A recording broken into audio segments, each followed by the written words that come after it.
రాష్ట్ర ముఖ్యమంత్రి చంద్రబాబు నాయుడు గారి నేతృత్వంలో మళ్ళా అభివృద్ధి పురుడు పోసుకుంది 6 నెలలుగా.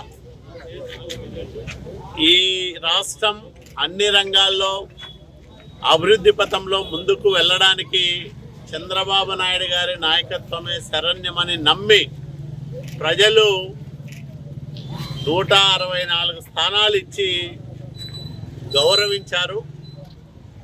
వాళ్లకు కృతజ్ఞతగా ఈరోజు ప్రతి గ్రామంలోనూ ప్రతి పట్టణంలోనూ జరుగుతున్న అభివృద్ధే తార్కాణం. రాయదుర్గం నియోజకవర్గంలో గ్రామీణ ప్రాంతాల్లో సిమెంట్ రోడ్లు వేయడానికి 16,44,00,000 రూపాయలు మంజూరు చేశాం. 421 పనులను చేపట్టడం జరుగుతూ ఉంది. దీంట్లో కనేకల్లులోనే 93 పనులకు గాను 4,10,00,000 రూపాయలు మంజూరు చేశాం. ఇప్పటిదాకా 70 పనులు పూర్తయ్యాయి. 3,20,00,000 రూపాయలు ఖర్చు చేశాం.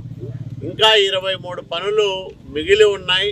90 లక్షల రూపాయలు ఖర్చు చేయాల్సి ఉంది. ఈ నెలాఖరు లోపల ఈ పనులన్నింటినీ కూడా పూర్తి చేయడానికి ఎక్కడికక్కడ అధికారులు తగిన చర్యలు తీసుకుంటూ ఉన్నారు. అంటే మళ్ళా ప్రగతి పట్టాలకెక్కింది.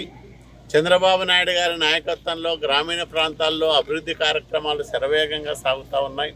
రైతులను ఆదుకోవాలనే ఉద్దేశంతో గోకులాలను నిర్మించాం. ఇప్పుడే ఒక గోకులం షెడ్డును మనం ప్రారంభం చేసుకొని వచ్చాం.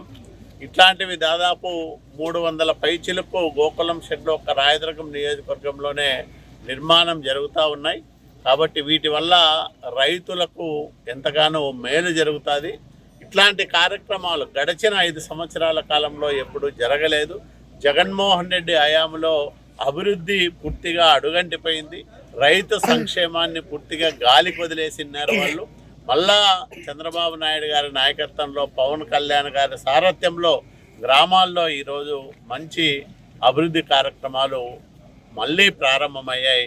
మరి ఈ రాష్ట్రానికి చంద్రబాబు నాయుడు గారి పరిపాలన ఎంత అవసరం ఉండిందో ఈ జరుగుతున్న అభివృద్ధిని చూసి ప్రజలందరూ కూడా గుర్తు చేసుకుంటూ ఉన్నారు.